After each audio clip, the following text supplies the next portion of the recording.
Today on CTV News at 5, the final victim of last week's triple murder-suicide is laid to rest. You know, he didn't just want success, he wanted to do the things that it took to be successful. Friends and family celebrate the life of Tanner Craswell. Plus, as police continue to search for a former Lethbridge man missing in Vancouver, his friends are praying for a Christmas miracle. And Arco is non-stop hard worker. He doesn't quit. we'll introduce you to the newest member of the Lethbridge Regional Police Service. CTV News with Kayla Carr.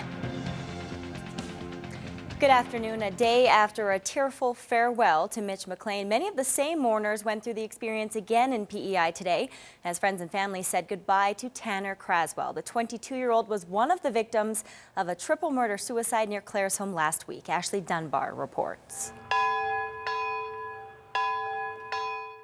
Friends and family gathered today for the funeral of Tanner Craswell, the promising baseball player who was shot and killed just a day after his 22nd birthday.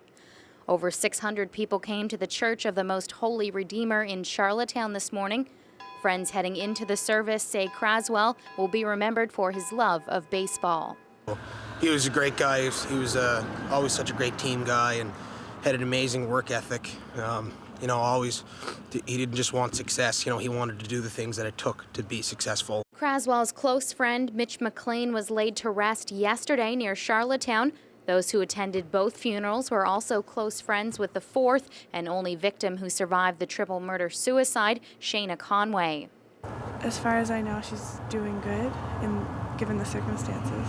During the homily, a fond memory of Craswell was how he always showed his emotion.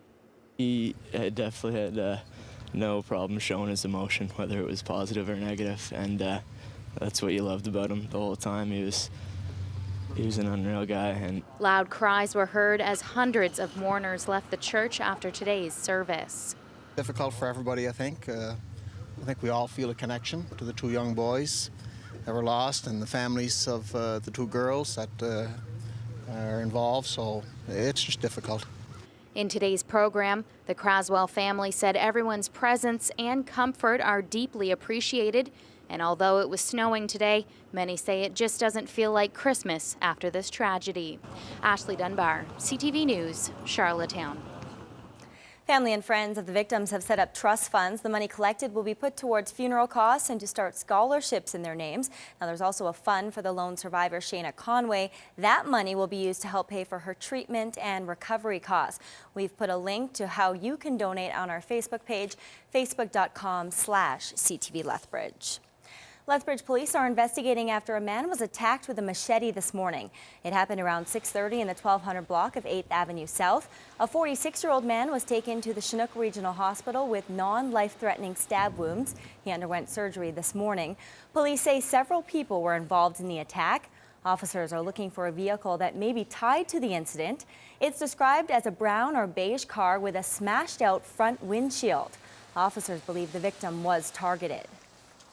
We want the public to be rest assured that this was a very specific drug-involved crime, and we don't believe the public to be directly at risk at this time.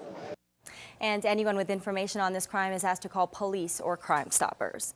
Vancouver police continue to investigate the mysterious disappearance of a former Lethbridge man. 25-year-old Matthew Huzar has been missing since last Friday. Huzar grew up in Lethbridge but has been working and living in Vancouver. His parents moved to the coast about 8 months ago but still keep in touch with friends here. Last night, about 40 people held a candlelight vigil near the family's former home in West Lethbridge, praying for Matthew's safe return. Terry Vogt was there. Anything is possible. Organizers called it a vigil of hope as more than 40 people came to pray and sing and comfort one another. For many, the mysterious disappearance of 25-year-old Matthew Huzar is almost too much to comprehend. My son is 26, done all the same things that Matt has done. My husband's chartered accountant, same as Matthew's mother. It's just too close, is way too close to home for any of us. He walked away and has never been seen. Vancouver police have released a photo taken at an ATM last Friday the night Huszar disappeared after leaving an office Christmas party. Friends say he loved his job, loved Vancouver and the ocean, and was looking forward to surfing over Christmas. Organizers of this vigil say the candles are a beacon to guide Matthew home. It's that glimmer of hope, that ray of light that says, Matt, we're here. We're here waiting for you. Come home. Just keeping the hope alive, staying positive helps a lot, I think. There's lots of people here that are close to the Huszar family, and it's hard being so far away. It feels like there's nothing we can do, so. Especially at Christmas. You know, at Christmas, most of us are ecstatically happy with anticipation, and it can be the saddest time in the world for others, and we just want to be there to support the Huszar family at this time. The Huszars moved to the coast earlier this year, but still keep in touch with friends in Lethbridge, where Matt grew up. Those friends are now praying for a miracle. Holy Mary, Mother of God. Terry Vogt, CTV News, Lethbridge. Friends and family have conducted extensive searches and put up posters in several Vancouver neighborhoods. They've also organized Facebook pages, Bring Back Matt, and Please Help Find Matt Huszar, in hopes that will generate new leads for police.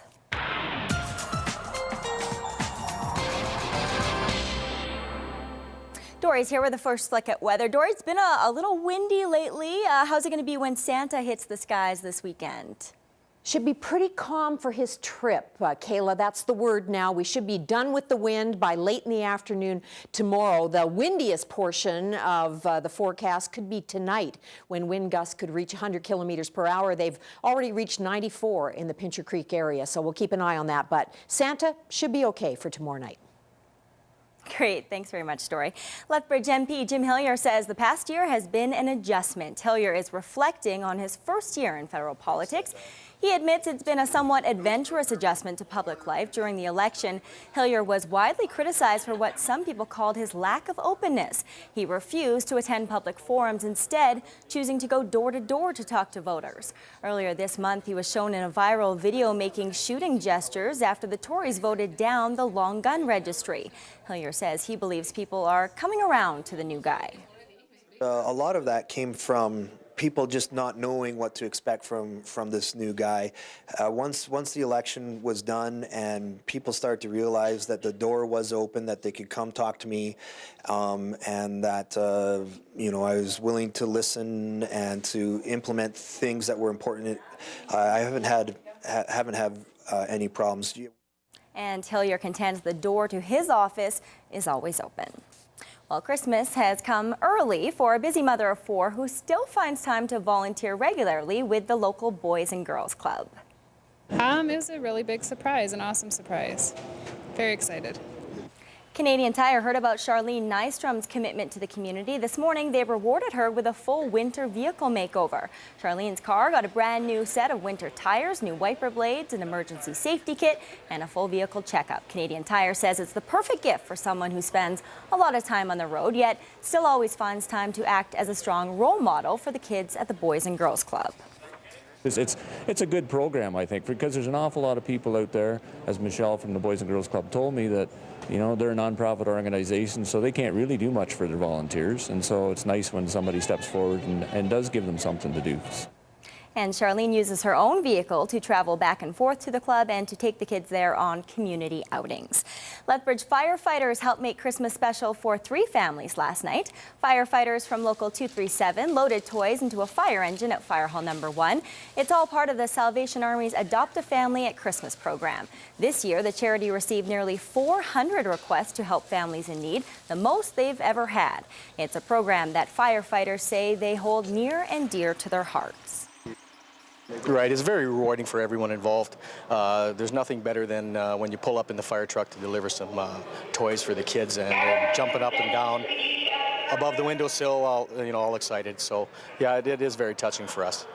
The Adopt a Family program was developed to help families through the holiday season and into the new year. Well, Lethbridge Police are welcoming their newest member to the team. This morning, the service celebrated the graduation of their police service dog, Arco, by giving him his official badge. Arco and his handler, Constable James Damone, recently completed 12 weeks of training. They had to learn tracking, discipline, and aggression. Arco started his first day on the job assisting with this morning's machete attack. Arco is non-stop hard worker. He doesn't quit at anything. I have to stop him, otherwise he just will drop dead. That's going to be his biggest strength out there because it's going to be a lot of challenges, and I need a dog that can just keep on going. And Arco and Constable Damone will join the 3 other K-9 teams currently working for the Lethbridge Police Service. Students and staff at a Lethbridge Middle School kicked off the holidays with a bang. The University of Lethbridge chemistry guys performed their Christmas Chemistry Classic at GS Lakey for the 2nd year in a row. They use visual chemical reactions, including volcanoes and explosions, to teach students about science. The fun-filled educational demonstration gets kids excited about learning. We address that by doing these chemistry demonstrations in order to dismiss that myth that chemistry is so hard. It's hard, but it's also a lot of fun. And the chemistry guys are opening for Bill Nye, the science guy, when he performs at the U of L in the new year. Right now, let's take a look at how the markets wrapped up the week.